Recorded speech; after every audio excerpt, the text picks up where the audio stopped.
আল্লাহর প্যারা হাবিব মুহাম্মদ রাসূলুল্লাহ, দো জাহানের নবী, কামলিওয়ালা নবী, উম্মতের কান্ডার নবী, উম্মতের শাফাআত ওয়ালা নবী, দো জাহানের বাদশা নবী জনাব মুহাম্মদ রাসূলুল্লাহ সাল্লাল্লাহু আলাইহি ওয়াসাল্লাম। হাদিসের ভিতরে উল্লেখ রয়েছে, বুখারী এবং মুসলিমের বর্ণনায় আল্লাহর হাবিব ঘোষণা করে বলেছেন, সাবধান করে বলেছেন, হুঁশিয়ার করে বলেছেন। বুখারী এবং মুসলিমের ভিতরে এই হাদিসটা বর্ণনা এসেছে।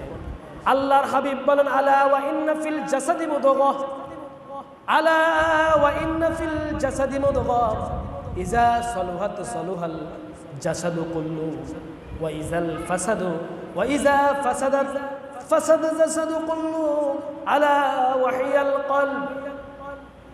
আল্লাহর প্যারা হাবিব মুহাম্মদ রাসূলুল্লাহ সাল্লাল্লাহু আলাইহি ওয়াসাল্লাম বলেছেন, ও আমার উম্মতেরা রে, ও আমার আদরের উম্মতেরা রে, সাবধান হয়ে যাও, সাবধান হয়ে যাও। মানব দেহের ভিতরে আল্লাহ সুবহানাহু ওয়া তাআলা ছোট একটি গোস্তের টুকরা দিয়েছে। ওই গোস্তের টুকরাটা যদি ভালো থাকে, পুরো দেহটাই ভালো থাকবে। আল্লাহর প্যারা হাবিব বলেছেন, ও আমার উম্মতেরা শুনো শুনো, মানব দেহের ভিতরে গোস্তের টুকরাটা যদি ভালো না থাকে, অসুস্থ হয়ে যায়, মরছিকা পড়ে যায়, কালো হয়ে যায়, মনে রাখো ওই মানব দেহটাই অসুস্থ হয়ে যাবে, বরবাদ হয়ে যাবে। আলা আলা ওয়াহিয়াল কলব, আলা ওয়াহিয়াল কলব, আলা ওয়াহিয়াল কলব। আর ওই মানব দেহের গোস্তের টুকরাটার নাম হলো কলব, মানে অন্তর। সুবহান। কে বলেছেন? প্যারা হাবিব মুহাম্মদুর রাসূলুল্লাহ সাল্লাল্লাহু আলাইহি ওয়াসাল্লাম বলেছেন। আল্লাহ হাবিব বুখারী এবং মুসলিমের বর্ণনা, রাসূল কলবে এইদিকে আঙ্গুল দিয়ে বলেছেন, এইদিকে আঙ্গুল দিয়ে বলেছেন, আলা ওয়াহিয়াল কলব, আলা ওয়াহিয়াল কলব। সাবধান সাবধান, মানব দেহের ভিতরে ছোট একটি গোস্তের টুকরা রয়েছে। ওই গোস্তের টুকরাটা যদি পবিত্র হয়ে যায়, সুস্থ থাকে, পুরো দেহটাই সুস্থ করে দিবে কে? সুস্থ করবে কে? আর ওই গোস্তের টুকরা যদি অসুস্থ হয়ে যায়, মরছিকা পড়ে যায়, দুনিয়ার রঙে রঙিন হয়ে যায়, আখিরাতকে ভুলে যায়, তাহলে ওই অন্তরটা অসুস্থ হয়ে যাবে। অসুস্থ হয়ে যাওয়ার সাথে সাথে তার দুনিয়া এবং আখিরাতও বরবাদ হয়ে যাবে। সে আর কখনো সফলতা অর্জন করতে পারবে না, সে কখনো সাফল্যতা অর্জন করতে পারবে না, কামিয়াবি হতে পারবে না, সেই ধ্বংস হয়ে যাবে, ধ্বংস হয়ে যাবে। আল্লাহ তাআলা বলেছেন, ওয়াকাদ খাবা মান দাসাহা। যে ব্যক্তি নিজের অন্তরকে পরিশুদ্ধ করতে পারলো না, নিজে নিজেকে অন্তরকে সেই ধ্বংস করে দিল। নফস যখন অপবিত্র হয়ে যাবে, অন্তর যখন অপবিত্র হয়ে যাবে, তখন সে নিজেই ধ্বংস হয়ে যাবে। নাউজুবিল্লাহ বলেন না, ধ্বংস হয়ে যাবে যার অন্তরটা পরিশুদ্ধ নাই। আসসালামু আলাইকুম ওয়া রাহমাতুল্লাহি ওয়া বারাকাতুহু। মহান আল্লাহ সুবহানাহু ওয়া তাআলার দরবারে শুকর গুজার করছি, যে মহান রব আমাদেরকে স্নেহ করে, দয়া করে, মায়া করে, রহমত দিয়ে অসংখ্য অগণিত বান্দাদের থেকে বাছাই করে আমাকে, আপনাকে, আমাদের সবাইকে রবের ঘরের মেহমান বানিয়েছেন। রবকে সিজদা দেওয়ার জন্য সুযোগ করে দিয়েছেন, রবের কথা বলার জন্য, শোনার জন্য, রবকে সিজদা দেওয়ার জন্য যে মহান মনিব আমাদেরকে সুযোগ করে দিয়েছেন, ওই মনিবের দরবারে অন্তরে অন্তঃস্থল থেকে বলিষ্ঠ কণ্ঠে আওয়াজ করে শুকরিয়া তান করি, আলহামদুলিল্লাহ। আলহামদুলিল্লাহ ফুটলে আল্লাহ পাকের প্রশংসা করলে লাভ না লস? রাসূল পাকের একজন সাহাবী, তিনি আল্লাহর প্রশংসা এত বেশি করতেন, করার সময় তিনি একটি প্রশংসার বাক্য সুরে সুরে একটি বাক্য আল্লাহর প্রশংসা হিসেবে তিনি তেলাওয়াত করতেন। ওই সাহাবীর সম্পর্কে আল্লাহ তাআলার হাবিবকে বলেছেন, ওই সাহাবীকে আল্লাহ নিজ হাতে পুরস্কৃত করবেন। বলুন না সুবহানাল্লাহ। আল্লাহর হাবিবের একজন প্রসিদ্ধ সাহাবী তিনি প্রতিদিন আল্লাহর প্রশংসা আদায় করতেন। আল্লাহর প্রশংসা আদায় করতে গিয়ে তিনি বলতেন, ইয়া রাব্বি লাকাল হামদু কামা ইয়ানবাগি লিজালালি ওয়াজহিক ওয়া আযীমি সুলতানিক। সুবহানাল্লাহ। প্রশংসা করেছে কার? রাসূলুল্লাহ। সাহাবী প্রতিটা মুহূর্তে প্রতিটা সময়ে প্রশংসা করতো কার? শুধুমাত্র আলহামদুলিল্লাহ বলতো না, তিনি একটু কিছু কিছু শব্দ আল্লাহর প্রেমে আল্লাহর ভালোবাসায় চয়ন করার জন্য শব্দগুলা বাড়িয়ে বলতেন। রাসূলের ওই সাহাবী যখন ইয়া রাব্বি লাকাল হামদু কামা ইয়ানবাগি লিজালালি ওয়াজহিক ওয়া আযীমি সুলতানিক, এই শব্দগুলো যখন বলতেন, আল্লাহর হাবিবের কাছে জিব্রাইল এসে বলেছেন, ইমাম ইবনে কাসির রহমাতুল্লাহ আলাইহি সূরাতুল ফাতিহার তাফসীর, সূরাতুল ফাতিহার প্রথম তাফসীরের ভিতরে উল্লেখ করেছেন, ওই সাহাবী আল্লাহর প্রশংসা এত বেশি করতেন, আল্লাহ সুবহানাহু ওয়া তাআলা জিব্রাইলকে প্রেরণ করে আল্লাহর হাবিবকে বলেছেন, ইয়া রাসূলুল্লাহ, ইয়া হাবিবাল্লাহ, আপনার অমুক সাহাবী আল্লাহর নামে প্রশংসা আদায় করতে গিয়ে তিনি বলেছেন, ইয়া রাব্বি লাকাল হামদু কামা ইয়ানবাগি লিজালালি ওয়াজহিক ওয়া আযীমি সুলতানিক। এই প্রশংসা বেশি বেশি করতেন। হে আল্লাহর হাবিব, আল্লাহ সুবহানাহু ওয়া তাআলা বলেছেন, আপনার অমুক সাহাবীকে আল্লাহ তাআলা কিয়ামতের ময়দানে নিজ হাতে পুরস্কৃত করবে। সুবহানাল্লাহ। আল্লাহ তাআলার কুদরতি হাত থেকে আমরা কি পুরস্কার পেতে চাই কি চাই না? যারা বলেন চাই কি চাই না? তাহলে আল্লাহর বেশি বেশি প্রশংসা করতে হবে কার? আল্লাহ আমাদেরকে বেশি বেশি প্রশংসা আদায় করার তৌফিক দিক, আমরা বলি আমিন। এবং যারা আল্লাহর প্রশংসা বেশি বেশি আদায় করে তাদের কাতারে আমাদের সবাইকে শামিল হওয়ার তৌফিক দান করুন, আমরা বলি আমিন। আল্লাহর প্রশংসা বেশি করলে লাভ না লস? আল্লাহর নিয়ামত আর বাড়া দিতে পারে কি পারে না? আল্লাহ আমাদেরকে তৌফিক দান করুন, আমরা বলি আমিন। সম্মানিত হাজরিন, আমার আজকের আলোচনার বিষয় খুবই গুরুত্বপূর্ণ একটি আলোচনা নিয়ে কথা বলার নিয়ত করেছি। আলোচনার বিষয় হচ্ছে অন্তরকে পরিশুদ্ধ করার উপায়। কি পরিশুদ্ধ? যারা বলেন কি পরিশুদ্ধ? মনোযোগ দিয়ে শুনবো তো ইনশাল্লাহ। আল্লাহ পাক যদি আমাকে তৌফিক দেন, সুবহানাকা লা ইলমা লানা ইল্লা মা আল্লামতানা ইন্নাকা আনতাল আলিমুল হাকীম ওয়া মা তৌফিকি ইল্লা বিল্লাহ। সকলে বলে আমিন। আল্লাহ তাআলা যদি আমাকে তৌফিক দেন এই বিষয়ের আলোকে, কোরআন এবং হাদিসের আলোকে বাস্তবমুখী কিছু কথা বলার চেষ্টা করব ইনশাআল্লাহ। আল্লাহ আমাদেরকে শুরু থেকে শেষ পর্যন্ত সঠিকভাবে বুঝে শুনে কথা বলার এবং শোনার, বাস্তব জীবনে আমল করার তৌফিক দান করুন, আমরা বলি আমিন। সম্মানিত হাজরিন, যে বিষয় নিয়ে কথা বলার নিয়ত করেছে ওই বিষয়টা বর্তমানে বিলুপ্ত হয়ে গিয়েছে। কি হয়ে গিয়েছে? বিলুপ্ত। অন্তর পরিশুদ্ধ হওয়ার মাধ্যমগুলো এখন আমরা আদায়, বেশিরভাগই মানুষগুলো আমরা কাফের হয়ে গিয়েছি। কারণ অন্তর, মানুষের মেন হচ্ছে অন্তর। মানুষের মেন হচ্ছে কি? অন্তর যদি ভালো না থাকে ওই মানুষটা কখনো ভালো হতে পারে। তাই আল্লাহ সুবহানাহু ওয়া তাআলা কোরআনুল কারীমের ভিতরে অনেক জায়গায় বান্দাদেরকে ডাইরেক্ট বলেছেন, হে বান্দা, তুমি যদি জান্নাত পেতে চাও, আমার ভালোবাসা পেতে চাও, নিয়ামত পেতে চাও, দুনিয়া আখিরাতের কল্যাণ পেতে চাও, শুধু তাই নয়, দুনিয়া এবং আখিরাতে সমস্ত সৃষ্টিকুল যেগুলো চোখে দেখা যায় না, খালি চোখে দেখা যায় না, ওই অদৃশ্য জিনিস যদি তুমি দেখতে চাও আল্লাহ পাকের হুকুমে, তাহলে তুমি অন্তরকে পরিশুদ্ধ করো। সুবহানাল্লাহ। আল্লাহ সুবহানাহু ওয়া তাআলা কোরআনুল কারীমের ভিতরে ঘোষণা করে বলেন, ক্বাদ আফলাহা মান যাক্কাহা ওয়া ক্বাদ খাবা মান দাসসাহা। আল্লাহ তাআলা সূরাতুল শামসের ভিতরে বলেন, ক্বাদ আফলাহা মান যাক্কাহা, ওই ব্যক্তি সফল কাম হয়ে গিয়েছে, ওই ব্যক্তি কামিয়াবি হয়ে গিয়েছে, ওই ব্যক্তি সফল কাম হয়ে গিয়েছেন। কোন ব্যক্তি? কোন ব্যক্তি? আল্লাহ তাআলা সাথে সাথে বলে দিয়েছেন ওয়াকাদ খাবা মা দাসাহা। ওই ব্যক্তি সফল কাম যে তার অন্তরকে পরিপূর্ণ পরিশুদ্ধ করতে পেরেছে। সুবহানাল্লাহ। কাকে? অন্তরকে। কথা বলবেন, কাকে?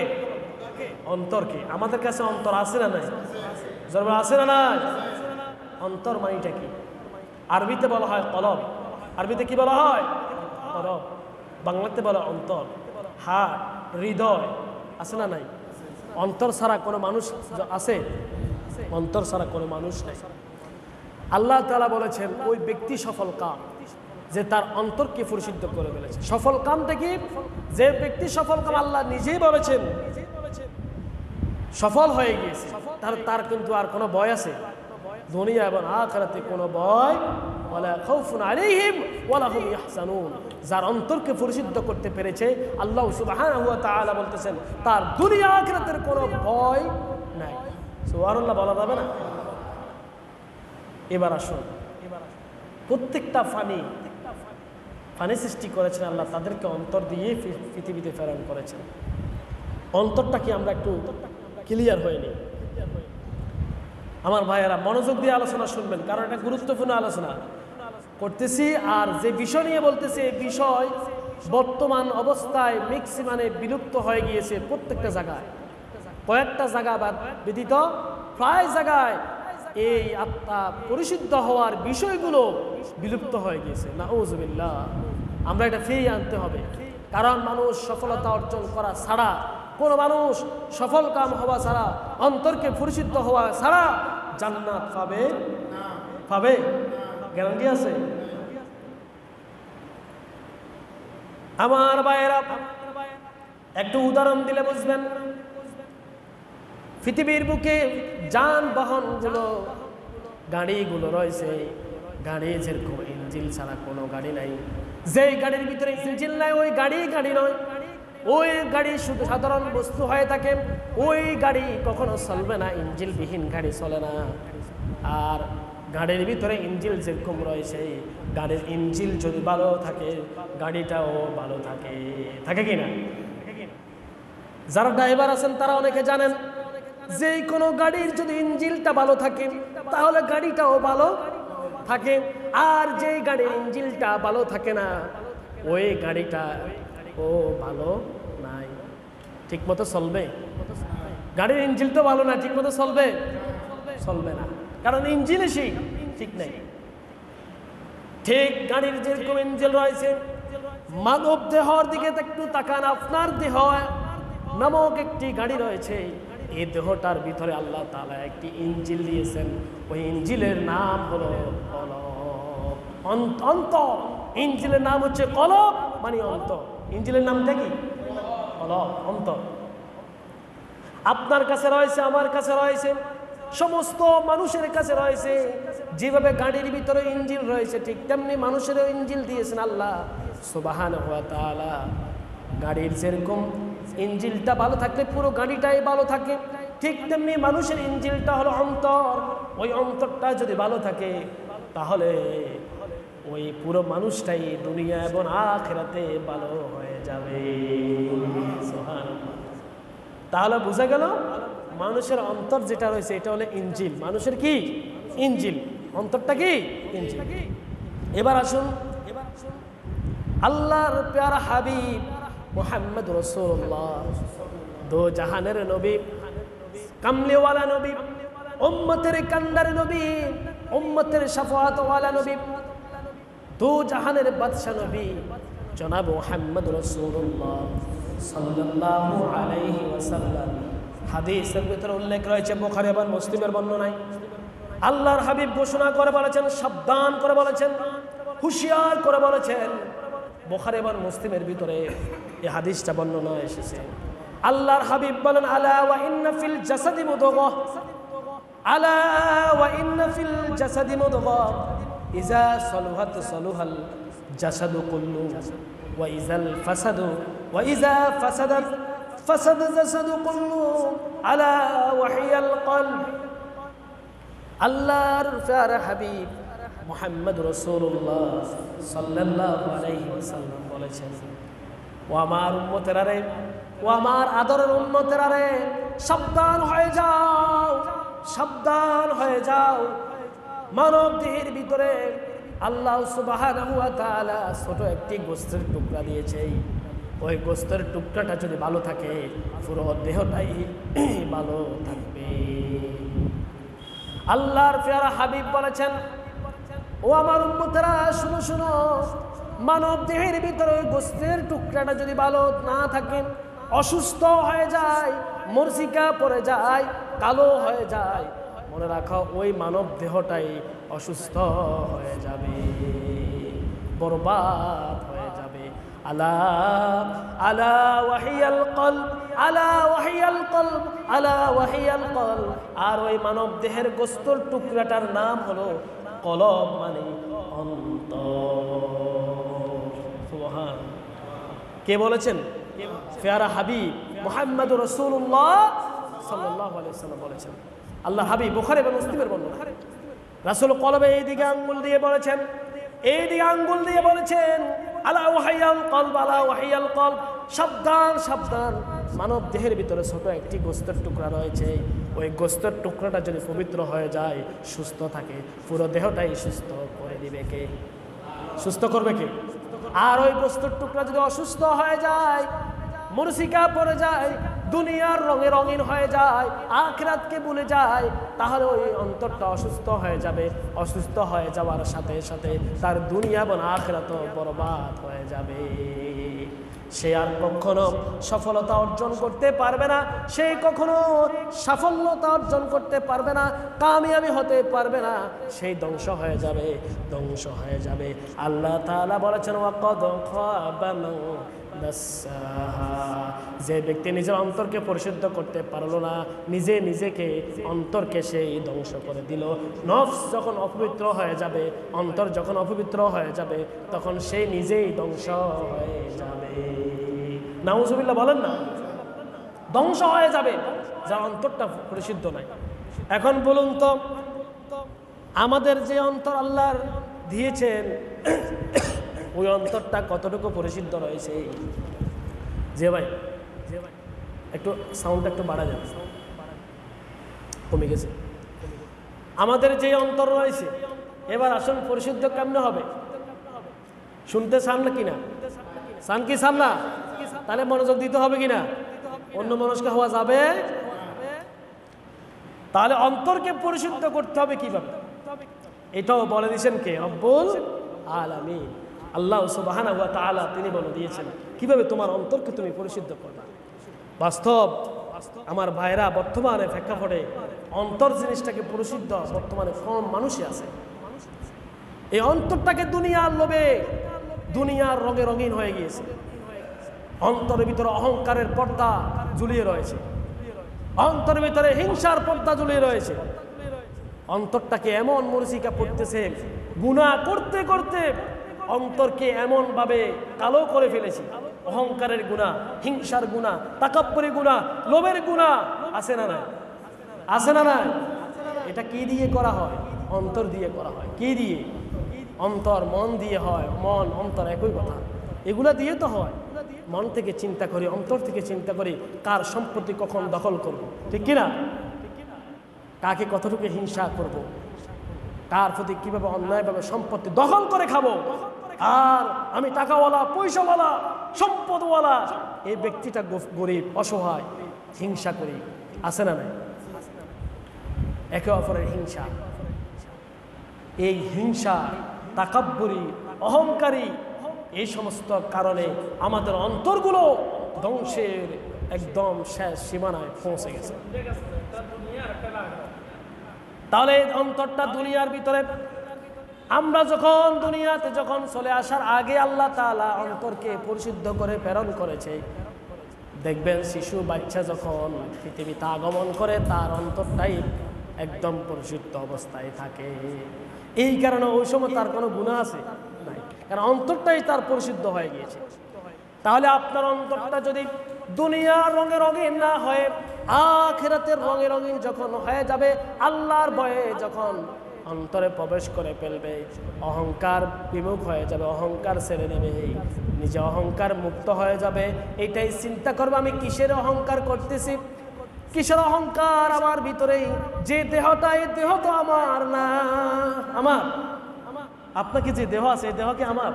আপনার দেহ যে চোখ দিয়েছে, এটা দিয়েছে কে? মালিকটা কে? তাহলে কিসের অহংকার?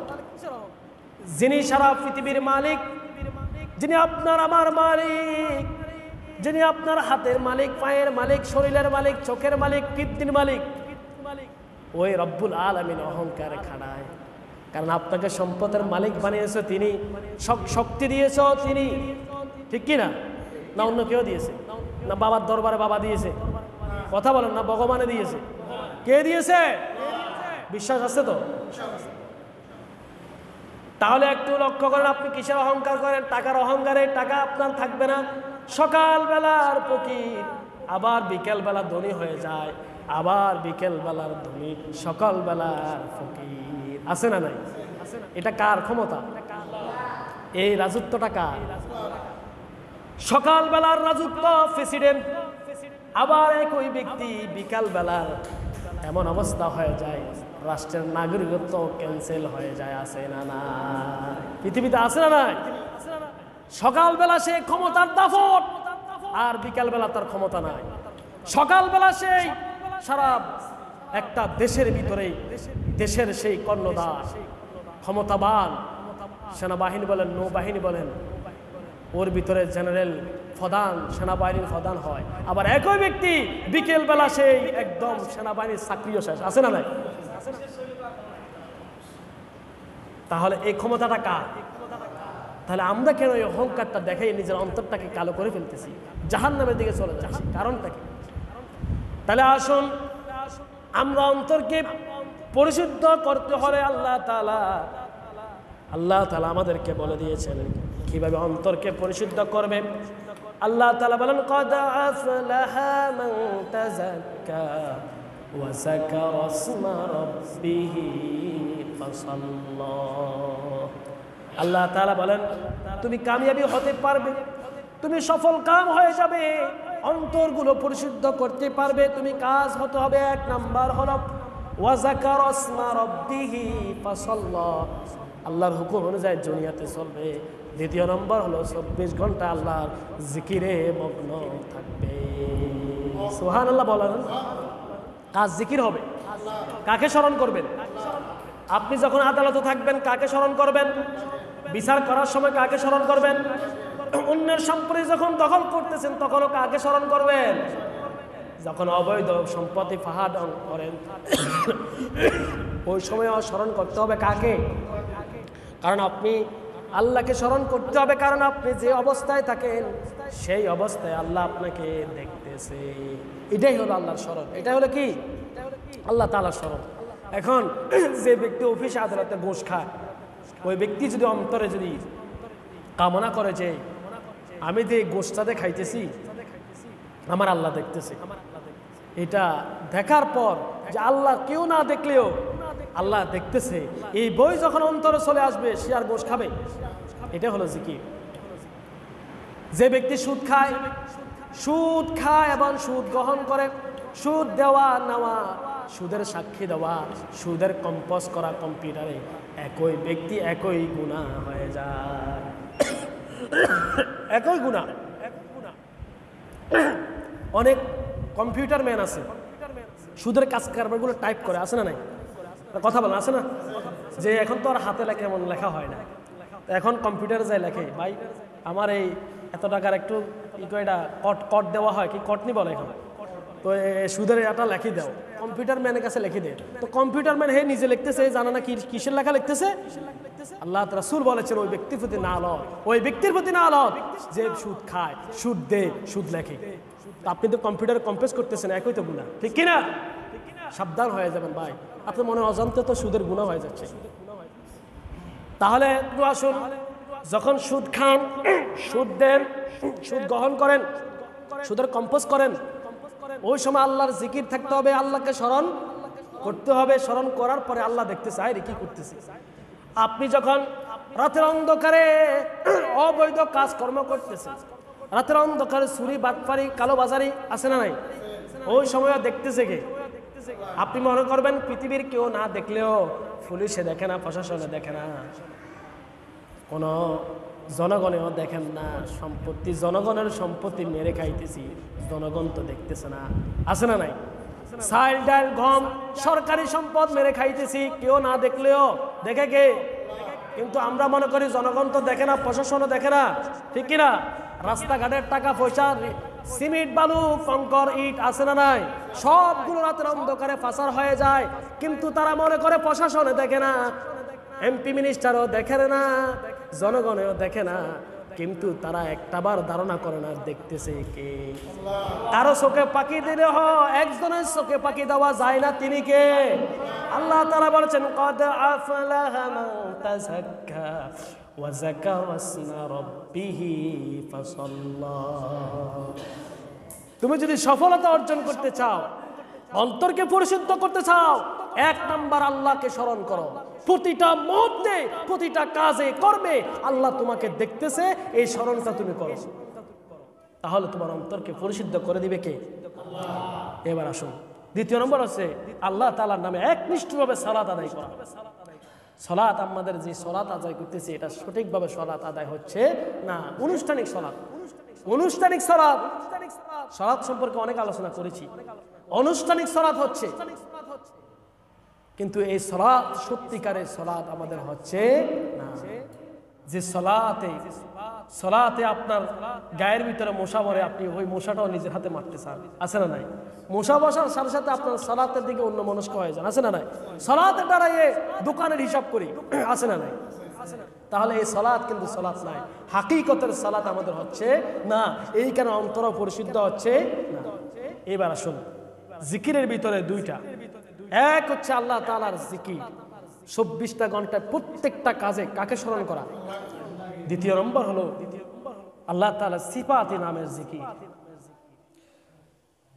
এই জন্য অন্তরকে পরিষ্কার করার জন্য আল্লাহ তাআলা কোরআনুল কারীমের ভিতরে দ্বিতীয় নম্বর কর্মসূচি দিয়েছেন, সেটা আল্লাহ তাআলা বলেছেন আলা বিযিকরিল্লাহি তাতমাইন্নুল কুলুব। আয় অন্তরকে পরিশুদ্ধ করার দ্বিতীয় নম্বর কর্মসূচি হলো একাকী অথবা দলগতভাবে আল্লাহ তাআলার জিকির করা। কার জিকির করা? আল্লাহ তাআলার জিকির করা। আবার অনেক মুফাসসিরিন কেরামগণ যখন বলেছেন 24 ঘন্টায় সমস্ত আল্লাহ তাআলা হুকুম আহকাম গুলো মেনে চলাই হলো আল্লাহর জিকির। আবার বলেছেন ইসলামের সকল হুকুম আহকাম মেনে নেওয়া, যেটা নিষেধ করেছে ওটা নিষেধ বলে মানে নেওয়া, যেটা হারাম করেছে হারাম বলে মেনে নেওয়া, যেটা হালাল করেছে হালাল বলে মেনে নেওয়া, এটাও আল্লাহ তাআলার জিকির। আরেকটি হলো আল্লাহ তাআলার গুণগান, আল্লাহ তাআলার সিফাতি নাম ধরে জফা মানে জিকির করা। আমার ভাইরা, উলামায়ে হক্কানি রব্বানিগণ, মুফাসসিরিনে কেরামগণ, মাশায়েখগণ, ইলমে তাসাউফের আলেমগণ, ইলমে তাসাউফের ওলিগণ, ইলমে তাসাউফের শিক্ষকগণ নিজেরা জিকিরের গুরুত্ব এত বেশি দিয়েছেন, নিজেদের জিকিরের গুরুত্ব দিতে গিয়ে নিজেদের জীবনের ভিতরে প্রতিফলন করে জীবন থেকে বিদায় হয়ে গিয়েছে, এবং কি তাকিদ দিয়েছেন জিকির সম্পর্কে। একটু লক্ষ্য রাখেন, নামাজ, রোজা, হজ, জিহাদ, যাকাত, এই সমস্ত ইবাদতের পাশাপাশি জিকির কোন অংশে কম না কম। তবে দুঃখের বিষয় হলো, আফসোসের বিষয় হলো, আফসোস করা হলো বর্তমানে আমরা মুসলমান জিকিরকে আমরা ইবাদত মনে করি, ইবাদত মনে করি, কথা বলতে ইবাদত মনে করি। জিকির আছে, কথা বলে না, জিকির আছে। আবার কিছু ভণ্ডদের কারণে, মাজার পূজারীদের কারণে, ভণ্ড মারেফাতের যারা দাবি করে, মারেফাত আছে না নাই, মাজার পূজারা মারেফাত করে না, সত্যিকারে মাজার ওই সমস্ত ভণ্ডদেরকে সত্যিকার মারেফাত নাই। মারেফাতটা কি এটা পরে বলবো, ইলমে তাসাউফটা কি এটা পরে বলবো। সম্মানিত হাজিরিন, ভণ্ডদের ভণ্ডামির কারণে ইলমে মারিফাত ইলমে তাসাউফটা বিলুপ্ত হয়ে গিয়েছে। শুরুতে আমাদের ভিতরে এমন এমন লোক রয়েছে, আমরা একটু মনোযোগ দেন এদিকে। আপনার অন্য মনস্ক হলে আমি আলোচনা করতে পারি না, একটু এদিকে মনোযোগ দেন। গুরুত্বপূর্ণ বিষয় নিয়ে কথা বলতেছি। সম্মানিত হাজিরিন, আমরা এমনও লোক আছি জিকিরের মজলিসকে তুচ্ছ তাচ্ছিল্য করি, আছে না নাই? বলে কিসের জিকির, কিসের জিকির? আপনি আগের জমানার দিকে তাকান না, আগের ওলামায়ে কেরামের দিকে তাকান। ফজরের পরে জিকির আছে না নাই? মাগরিবের পরে জিকির আছে না নাই? রাতের তাহাজ্জুদের সময় জিকির আছে না নাই? কোনো বাড়িতে কলেরা বসন্ত দেখা দিত, জিকির আছে না নাই? কথা বলেন না, জোরে বলেন না, আছে না নাই? এখন কি জিকির আছে? কোথায় গেল এগুলা? কেন চলে গেল? নামাজ রোজা যেরকম কোনো অংশ জিকির কোনো অংশে কম নয়। নামাজের কথা ৮২ বার, যাকাতের কথা ৮২ বার, নামাজের কথা ৮৩ বার আল্লাহ তাআলা বলেছেন। জিকির সম্পর্কে কতবার বলেছেন জানেন? আল্লাহ সুবহানাহু ওয়া তাআলা ৩৫০ বার আল্লাহ তাআলার নামে জিকির করার নির্দেশ দিয়েছেন। সুবহানাল্লাহ, ৩৫০ বার আল্লাহ তাআলা জিকির করার জন্য নির্দেশ ডাইরেক্ট আমর সিগা ব্যবহার করেছেন ১০০টি জায়গায়। মুফাসসিরিন কেরামগণ তাফসীরের ভিতরে উল্লেখ করেছে ১০০টি আয়াত ডাইরেক্ট আমর নির্দেশ দিয়েছেন জিকির করো। ফাজকুরুনি আযকুরুকুম ওয়াশকুরুলি ওয়ালা তাকফুরুন। তোমরা আমার নামে জিকির করো, আমি তোমরা আমাকে ডাকো, আমি সাড়াই দিব, সাথে সাথে সাড়াই দিব। তাহলে আমরা জিকিরকে এত তুচ্ছ মনে করি কেন? কেন মনে করি? শুধু ভাই আফসোস, আমাদের ভিতরে কিছু মানুষ আছে একামতের দিনকে গুরুত্ব দিতে গিয়ে জিকিরের মজলিসকে তুচ্ছতা ছিল করে, আছে না নাই? একামতের দিন লাগবে, দিন কায়েম লাগবে, দিন কায়েম করতে গিয়ে আল্লাহর জিকির ছেড়ে দিব, তা হবে না। ইলমে তাসাউফ ছাড়া, ইলমে মারিফাত ছাড়া, শরীয়ত মারিফাত এবং ইলমে তাসাউফ ছাড়া দিন কায়েম অসম্ভব। দিন কায়েম কি?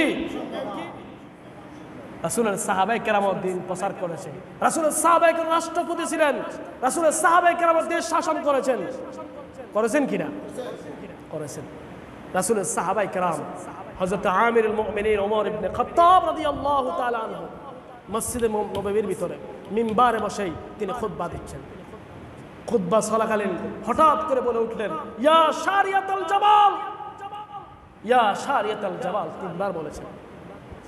নামাজ খুতবা শেষ, জুমার নামাজও শেষ। নামাজ শেষে সবাই প্রেসিডেন্টকে ধরলেন, কারণ ইসলামের প্রেসিডেন্ট, কোরআনের প্রেসিডেন্ট, কোরআনের রাজ কায়েম ওই সময় চলতেছে। আর ওই রায়েস কায়েমের প্রেসিডেন্ট হলো হযরত ওমর ইবনে খাত্তাব। সেই প্রেসিডেন্ট ভুল করলে জনগণ সাথে সাথে এই ভুলের কফিয়ত নেই, সুবহানাল্লাহ বলা যাবে না। আর বর্তমানে প্রেসিডেন্ট যদি ভুল করে, প্রেসিডেন্ট বাদ দেন, গ্রামের চেয়ারম্যান মেম্বার যদি সামান্য একটি ভুল করে, আপনি যদি ভুল ধরিতে যান, আপনার ১৪ গোষ্ঠী উদ্ধার করবে, ঠিক কিনা? মনে রাখবেন, এটা হচ্ছে তাগুতের প্রেসিডেন্ট, তাগুতের শক্তি এরা। যদি কেউ থাকেন মাইন্ড করবে না, কারণ আপনি জনগণের প্রতিনিধি, আপনি যে দায়িত্বশীল ব্যক্তি, এই দায়িত্ব সম্পর্কে কিয়ামতে আপনাকে জিজ্ঞাসা করা হবে, ঠিক কিনা? মেম্বার বলেন, এমপি বলেন, চেয়ারম্যান বলেন, আবার আপনি সমাজের সর্দার বলেন, এবার আপনি পরিবারের প্রধান, প্রত্যেকটা দায়িত্বশীলকে কিয়ামতে দায়িত্ব সম্পর্কে কফিয়ত দিতেই হবে, হবে কিনা? দায়িত্বের জবাব দেওয়া ছাড়া দুনিয়াতে আপনি আপনার উপরের লোককে জবাবদিহিতে যদি কারচুপিও করেন, কিন্তু আপনি আল্লাহর কাছে কারচুপি করতে পারবেন না। যে হাত দিয়ে কারচুপি করছে, এই হাত ওই দিন কথা বলবে, বলবে কিনা? সম্মানিত হাজিরিন, তাহলে এই যে ওমর ইবনে খাত্তাব খুতবা চলাকালীন একটি বাক্য ইউজ করলেন, ইয়া শারিয়াতুল জামাল।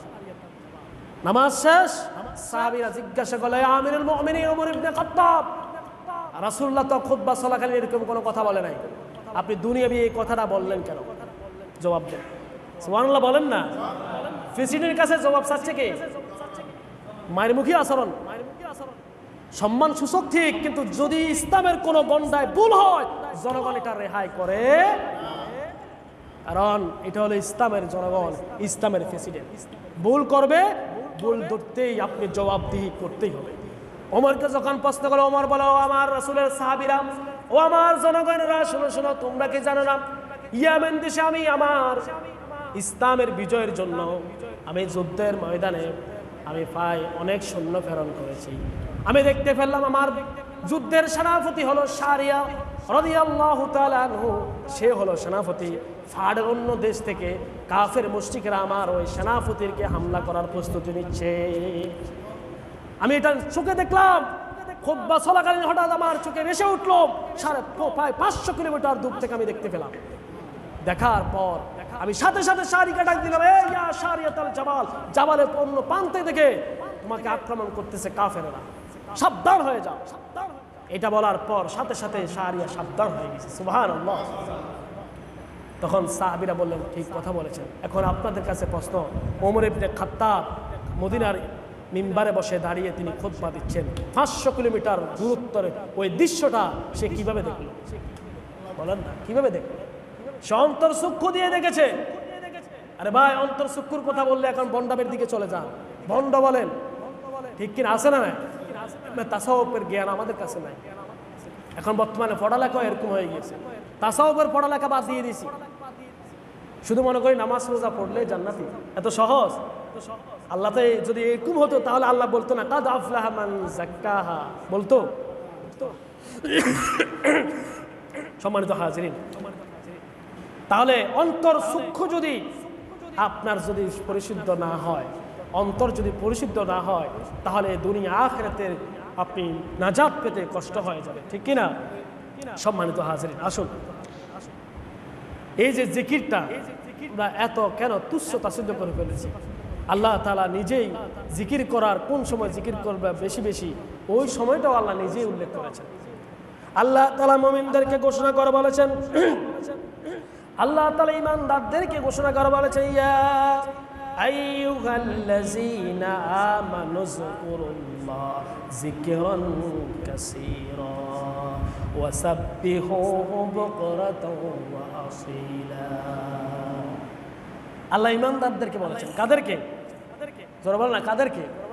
ঈমানদারদেরকে ইন্ডেক্স করে বলেছেন, ডাইরেক্ট বলেছে, এই ঈমানদারেরা তোমরা একমাত্র কার নামে জিকির করো? জোরে কার নামে জিকির করো? ওয়াসাব্বিহু বুকরাতাও ওয়া আসীলা, তোমরা সকাল এবং সন্ধ্যায় দলগত অথবা নীরবী আল্লাহর নামে জিকির করো। কার নামে? আমার ভাইরা, একটি গাড়িকে যখন সচল করা হয়, আপনার সারাদিন সারা রাত গাড়িটা অফ ছিল, সারা রাত গাড়িটা অফ ছিল, গাড়ির ড্রাইভার যখন স্টার্ট দেয় সাথে সাথে কি চালায়? স্টার্ট দেওয়ার পর কিছুক্ষণ অপেক্ষা করে, করে কিনা? কেন করে বলুন তো? যারা গাড়ির ড্রাইভার আছেন তারা অনেকে জানেন কেন? ইঞ্জিনকে সচল করার জন্য, গাড়িটা যাতে কোনো ডিস্টার্ব না দেওয়া হয়, একটু চালিয়ে তারপর আমরা গাড়ি চালাই, ঠিক কিনা? তাহলে আমাদের মানব দেহরও গাড়ি রয়েছে। মানব দেহে গাড়ির ইঞ্জিনটা হলো কলব, অন্তর।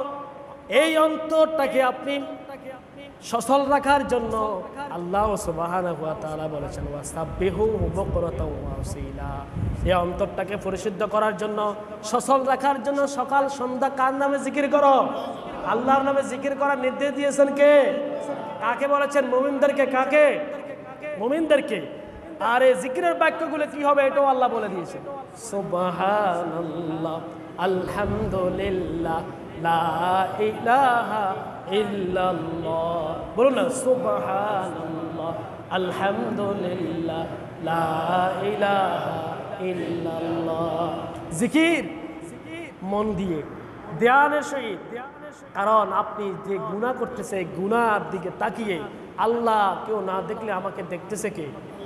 এই কথা স্মরণ করে যদি আপনি মনের অন্তর দিয়ে যদি জিকির প্রতিদিন এভাবে করতে থাকেন, দেখবেন আর আল্লাহর হুকুম অনুযায়ী যদি নিজের জীবনটা পরিচালিত করতে পারেন, চোখের হেফাজত করতে পারেন, হাতের হেফাজত করতে পারেন, শরীরের হেফাজত করতে পারেন, তাহলে আপনার এই অন্তর চক্ষু খুলে দিবে কে?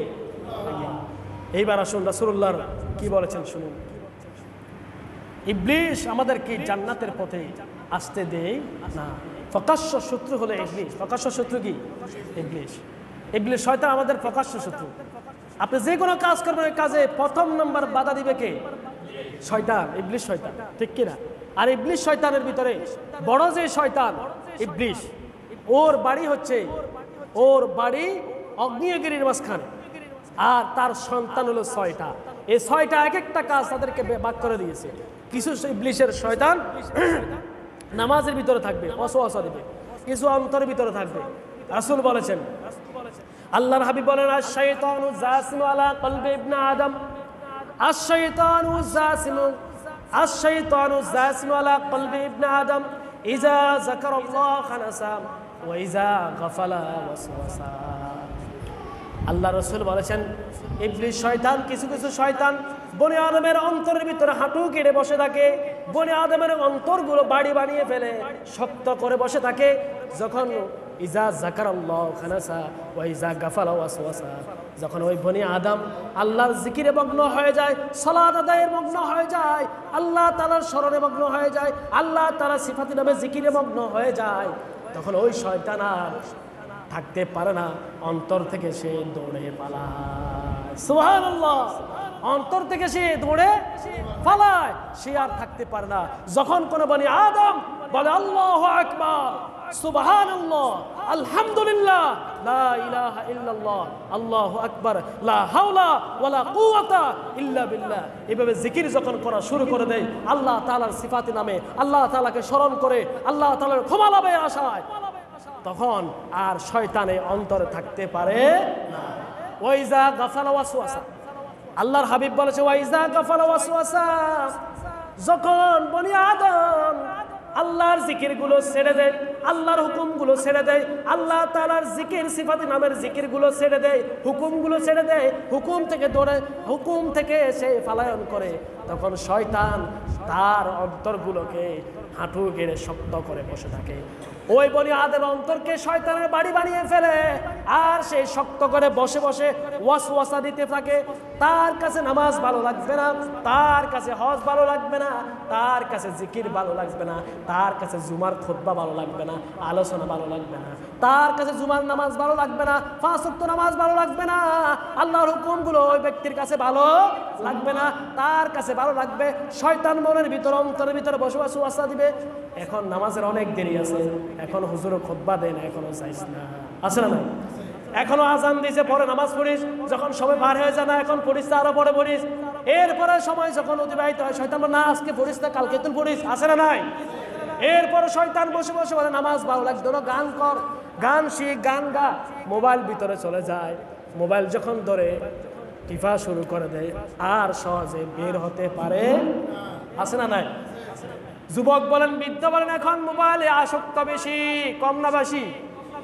বেশি আসক্ত। কোন সময় নামাজের সময় চলে যায়, রাত কয়টা বাজে এটাও খবর নাই, আছে না নাই?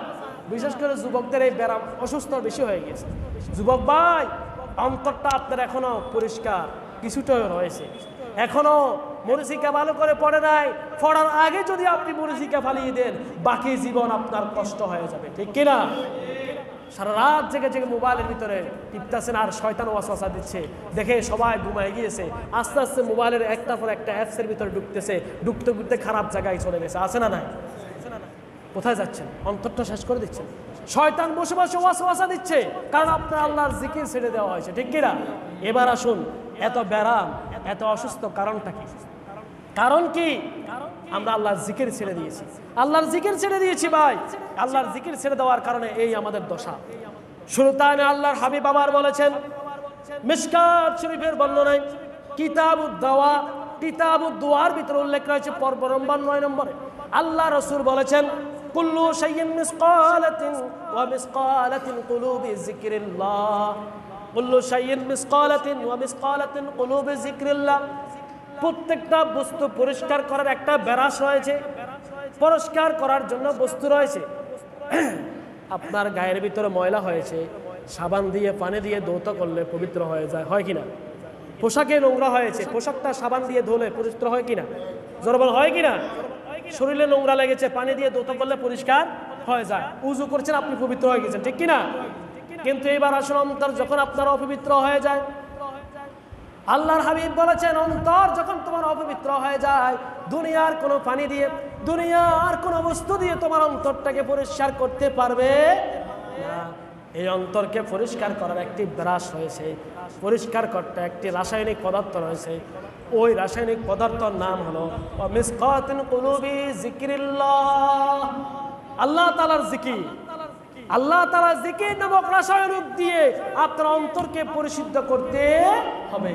আল্লাহর হাবিব বলেছেন, এটা হলো ব্রাশ, ব্রাশ দিয়ে যেরকম তোমার দাঁত পরিষ্কার করো, মেসওয়াক দিয়ে যেরকম তোমার দাঁত পরিষ্কার করো, আর এই অন্তরকে, অন্তরের মরিচিকাগুলোকে, অন্তরে কালো দাগগুলোকে, অন্তরের ভিতরে দুর্গন্ধ কালো হয়ে গিয়েছে, মরিচিকা পড়েছে, যে দুর্গন্ধর কারণে পার্শ্ববর্তী মানুষও টিকতে পারে না, আছে না নাই? অন্তর এমন মরিচিকা পড়েছে, তাকে দেখলে পাশের ভাইও ঘৃণা করে, আছে না নাই? পাশের ভাই ঘৃণা করে, সামনে এসে সালাম আলাইকুম সালাম দে, কিন্তু পিছনে তাকে গালি দেয়, আছে না নাই? অনেক সন্ত্রাসী এরকম চোর বাটপার বদমাশ, আছে না নাই? তার অন্তরকে এমন মরিচিকা হয়ে গেছে, এমন দুর্গন্ধ যুক্ত অন্তর, তাকে দেখলে মানুষ সামনে সম্মান করে, পিছনে গালাগালি করে, আছে না নাই? জোরে বলেন না। তাহলে এই অন্তরটা কেন মরিচিকা পড়েছে? কারণ তার আল্লাহকে স্মরণ বাদ দিয়ে দিয়েছে, আল্লাহর হুকুমগুলো বাদ দিয়ে দিয়েছে। তাহলে জিকির করার জন্য নির্দেশ দিয়েছেন কে? যখন নির্দেশ দিয়েছেন কে? আর এই সকাল সন্ধ্যা জিকির করতে হবে কি হবে না? হবে কি হবে না? হবে। ভাই জিকির ছেড়ে দিয়েন না, জিকির করেন। সকালে ফজরের পরে জিকির, বসে বসে কিছুক্ষণ 5 মিনিট পর করেন না। আরে আল্লাহর অলিরা এত অলি কেমনে হয়েছে ভাই? এখন তো আল্লাহর অলির নাম শুনলে অনেকে তিস্কারে, ঠিক কিনা? আপনি তালাশ করেন বর্তমানে আল্লাহর অলি কয়জন পাবেন? শুধু ফির, নামকা ফির আছে, সত্যিকার ইলমে তাসাউফের অলি গুটি কয়েকজন ছাড়া আর নাই। ভাই ইলমে তাসাউফ সম্পর্কে অনেকে অবজ্ঞা করে চলে। ভাই আপনি নেটে গুগলে সার্চ দিয়ে দেখেন না, ইলমে তাসাউফ লেখেন, ইলমে তাসাউফ লেখেন, তাসাউফটা কি আপনি জানেন? আপনার এই চক্ষু দিয়ে, এই দুনিয়ার এই সামান্য অন্তর দিয়ে আপনি বুঝা আসবে না। আপনি গবেষণা করেন, এই ইলমে তাসাউফ অর্জন করার জন্য উলামায়ে আলেম হওয়া লাগে না, আলেম হওয়া সত্য নয়। ইলমে তাসাউফ অর্জন করার জন্য আলেম হওয়া সত্য নয়। আপনি যদি আল্লাহর হুকুম অনুযায়ী চলেন, অনেক মূর্খ ব্যক্তিও আল্লাহর ওলি হয়ে যায়, ঠিক কিনা? কেন আল্লাহর ওলি হয়? কারণ তাদের অন্তরে ভয় ছিল কার? অনেক ইতিহাস রয়েছে, সত্যিকার ইতিহাস রয়েছে। এবার শুন, আমরা ওলিদের ইতিহাসটা বাদ দিলাম, আপনি আসেন না হযরত বেলাল রাদিয়াল্লাহু তাআলা আনহুর ইতিহাস। হযরত বেলাল রাদিয়াল্লাহু তাআলা ইসলাম কবুল করেছে, ওই সময় নামাজ কায়েম হয় নাই। বেলাল হাবশি গোলাম, ইসলাম কায়েম, ইসলামের হুকুমত, তাই সে ইসলাম ধর্ম গ্রহণ করলেন। আবার চলে গেলেন ওই উমাইয়ার বাড়িতে। সে তো উমাইয়ার কৃতদাস গোলাম, তার খামারের ওটগুলো সে পরিচালনা করত, খাবার দিত, ওটের মলগুলো পরিষ্কার করত। তার কোনো বংশও নাই, বেলালের কোনো মর্যাদাও নাই, ওটের মলগুলো পরিষ্কার করতে, ওটের খাবার দিত, ওটকে গোসল করাইত। হযরত বেলাল ইসলাম ধর্ম গ্রহণ করলেন। ইসলাম ধর্ম গ্রহণ করার পর বেলাল চলে গেলেন নিরিবিলি সারা রাত ব্যাপী বসে বসে আল্লাহ তাআলার জিকির করতেছেন। লা ইলাহা ইল্লাল্লাহ, লা ইলাহা ইল্লাল্লাহ, এইভাবে জিকির করতেছেন। কারণ বেলালের প্রথম নম্বর সবক লা ইলাহা ইল্লাল্লাহ মুহাম্মাদুর রাসূলুল্লাহ। বেলাল ধ্যানে বসে বসে পবিত্র হয়ে আল্লাহর জিকির করতেছে। কোন দিকে দিয়ে সূর্য উদিত হয়ে গেল খবর নাই, দরজাটা বন্ধ। ওই উমাইয়ার গোলাম আরগুলো এসে বলে, আপনি সবচেয়ে বেশি বেলালকে ভালোবাসেন, কারণ বেলাল কামে ফাঁকি দেয় না, ভালো মানুষ বলেন। দেখেন আজকে বেলাল, সূর্য উদিত হয়ে গিয়েছে, ওটের খাবার নাই, ওটের কিছুই নাই, বেলাল কি করতেছে? এখনো ঘুম থেকে উঠে নাই। বেলালকে ডাক দিলেন উমাইয়া, বেলাল, বেলালকে কোনো শব্দ নাই। এরপরে বারবার ডাকার পরে যখন শব্দ পেল না, উমাইয়া এবং তার কৃতদাসগুলো দরজা ভেঙে যখন প্রবেশ করলো, দেখলো বেলাল এক পাশে বসে বসে ধ্যানে মগ্ন রয়েছে, কি যেন সে পড়তেছে। বেলাল কি যেন বলতেছে, একদম চুপ। বেলালকে এরপরে ডাকতেছে, বেলালের কোনো হুঁশ নাই। উমাইয়া পাশে ডাক দিয়ে দেখলো যে এই যে গোলামেরা তোরা বলছিলি না আমার বেলাল কামসুরা, দেখ বেলাল উটকে খাদ্য দিয়েছে এবং এই উটের ঘর থেকে সুঘ্রাণ বের হচ্ছে। সুবহানাল্লাহ। হযরত বেলাল জিকির করতেছে, এগুলা করলোটা কি? কে করলো? উমাইয়া যখন বারবার বেলালকে বলতেছে বেলাল বেলাল, বেলালের কোনো শব্দ নাই, কারণ বেলাল কাকে স্মরণ করতেছে? বেলাল কার জিকিরে মগ্ন? সে জিকির করতে করতে তার ইলমে তাসাউফ হাসিল করে গিয়েছেন। তার সমস্ত ধ্যান খেয়াল কার প্রতি? দুনিয়ার কোনো হুঁশ তার। বেলালকে যখন উমাইয়া এভাবে ধাক্কা মারলেন, সাথে সাথে বেলাল উচ্চ স্বরে বলে দিলেন লা ইলাহা ইল্লাল্লাহ মুহাম্মাদুর। উমাইয়ার বুঝতে বাকি নাই, সাথে সাথে নির্যাতন। বেলালের নির্যাতন অনেক করুণ কাহিনী, এটা বলার উদ্দেশ্য নয়। বেলাল ওইখান থেকে নির্যাতন শুরু। আর বেলালকে, বেলালের ঘরের এই সহযোগিতাটা করেছে কে? অসংখ্য প্রমাণ আছে। ইলমে তাসাউফ যদি অর্জন করেন, আপনি বসে থাকবেন এখানে, সারা পৃথিবীর মাসরিক থেকে মাগরিব পর্যন্ত সমস্ত কিছু প্যাকেট করে আপনার চোখের সামনে হাজির করবে কে? এটা হচ্ছে তাসাউফ। ভাই ফির খালি নাম শুনলে বন্ড মনে করে না, বন্ড ফিরও আছে, কিন্তু আপনি নিজে ফির চিনতে হবে। চিনার আগে আপনি তাসাউফের জ্ঞান লাগবে, ঠিক কিনা? আগে নিজেও তাসাউফের জ্ঞান অর্জন করেন, তখন আল্লাহর ওলি চিনতে পারবেন, নিজের চক্ষু দিয়ে আল্লাহর ওলি চিনতে পারবেন। এরকম ইতিহাস অনেক আছে। ইতিহাস বলার উদ্দেশ্য না, শিক্ষা গ্রহণ করার জন্য। আমার ভাই, এই অন্তর পরিশুদ্ধ করার জন্য সর্বপ্রথম হলো আল্লাহর জিকির। কার জিকির? তাহলে সকাল সন্ধ্যা আমরা জিকির করবো তো ইনশাল্লাহ? করবো তো? আবার সাহেব সুদও খাবেন, জিকিরও করবেন। প্রথমে সুদ ছাড়বেন, তারপর জিকির করবেন, পারবেন তো? গোশ ছাড়বেন, জিকির করবেন। অন্যের হক মেরে খাচ্ছেন, এদিকে জিকির করতেছেন, আল্লাহর ওলি হয়ে যাবেন আপনি? না, এলমে তাসাউফ আপনার অর্জন হবে না। এলমে তাসাউফ অর্জন হতে হলে আপনার এদিকে জিকির চালাতে দিতে হবে, এরপর আপনি আল্লাহর হুকুমগুলো প্রত্যেকটা জায়গায় আল্লাহ হুকুম মানতে হবে, ঠিক কিনা? আপনি যান পর্দা, এই যে আমাদের অন্তরের ভিতরে পর্দা ফেলে গিয়েছে, পর্দাটা একটা হচ্ছে অহংকারের পর্দা, সকলখুরির পর্দা, তাকাব্বুরি পর্দা, মুনাফিকের পর্দা, তারপর হচ্ছে অন্যের হক মেরে খাওয়ার পর্দা। এই পর্দাগুলো আমাদের ভিতরে পড়তে পড়তে পড়তে সমস্ত গুনার পর্দাগুলো পড়তে পড়তে অন্তরগুলো এমন প্যাকেট হয়ে গিয়েছে, এমনভাবে দুর্গন্ধযুক্ত অন্তরগুলো হয়ে গিয়েছে। এই কারণে চোখ বন্ধ করে শুধু অন্ধকার দেখি, ঠিক কিনা? এই কারণে সালাতুল কায়েম, আকিমুস সালাত, এটা সঠিকভাবে অর্জন হচ্ছে না। নামাজে পড়তেছি, ওই নামাজের ভিতরে আমরা কি করতেছি? দোয়ানের হিসাব মিলাচ্ছি, নামাজের ভিতরে সম্পদের হিসাব মিলাচ্ছি, ঠিক কিনা? অথচ হযরত আলী নামাজের ভিতরে যখন দাঁড়ালেন, তীরগুলো আলী নামাজ অবস্থায় তীর বের করলেন। আমরা অনেকে জানি নামাজ অবস্থায় পায়ের থেকে গোড়ালি থেকে তীর টেন দিয়ে বের করলেন, আলী একটি বিন্দু মাত্র বলতে পারে না। তাহলে আলীর নামাজ আর আমাদের নামাজ বেশ কম আছে না নাই? আলী কোন নামাজ পড়লেন? ইলমে তাসাউফ অর্জনের নামাজ হযরত আলী পড়েছেন। এই কারণে হযরত আলী তার পায়ের পা থেকে তীর বের হচ্ছেন, এটার একটি বিন্দু মাত্র আঘাত পান নাই। অথচ নামাজের আগে তার তীর যখন বের করতেছেন, ওই মুহূর্তে আলী চিৎকার দিতেছে, সুবহানাল্লাহ সুবহানাল্লাহ। রাসূল বলেছে আলী যখন নামাজে দাঁড়াবে তখন তুমি তীরটা টানবা, দেখবা আর ব্যথা পাবে না। তাহলে আলীর নামাজ আর আমাদের নামাজ বেশ কম আসে না নাই? নামাজের ভিতরে দাঁড়িয়ে আল্লাহু আকবার বলে আসমান জমিন যা আছে, টাইম টুম যা আছে দেখ চাইছি না।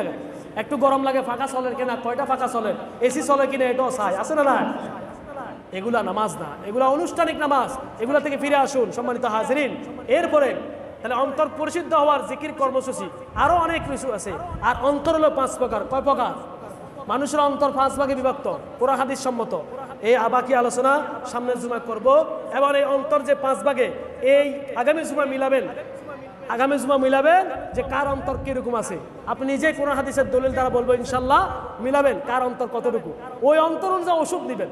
ওষুধটা দিতে হবে কোথায় থেকে? কোরআন থেকে। ওষুধটা কোথা থেকে নিব? তাহলে 1 নম্বর অন্তর পরিষ্কার করার মাধ্যম কি বলছি? কি? জিকির। জিকির শুধু পীর সাহেবের মুরিদ হওয়া লাগে না। জিকির করলে কি পীর সাহেবের মুরিদ হওয়া লাগে? শুধু ওস্তাদ থেকে জেনে নেবেন। যেমন আমি আপনাদেরকে বলতেছি, এই সবকটা দিচ্ছি, এটাও এটাই কি? এটাই সবক। তাহলে আমরা জিকির করবো তো? অন্যায় কাজ থেকে বিরত থাকবো তো? অহংকার ছেড়ে দিব তো? হিংসা ছেড়ে দিব তো? গীবত শিকায়েত পরের নিন্দা ছাড়বো তো? এটা ছাড়বো আর আল্লাহ জিকির করবো সকাল এবং সন্ধ্যা। আর আপনাদের কাছে অনুরোধ, ইমাম সাহেবের কাছে অনুরোধ, প্রতিদিন ফজরের নামাজের পর কমপক্ষে 2 মিনিট 5 মিনিট হলেও আল্লাহর সিফাতের নামে জিকির করবেন। রাজি আছেন তো ইনশাল্লাহ? আল্লাহ তাআলা আমাদেরকে আল্লাহর জিকির সর্ব অবস্থায় হুকুম এবং জিকির করার আল্লাহ আমাদেরকে তৌফিক দিক। আমরা বলি আমিন। ওয়া আখির দাওয়ানা আলহামদুলিল্লাহি রাব্বিল আলামিন।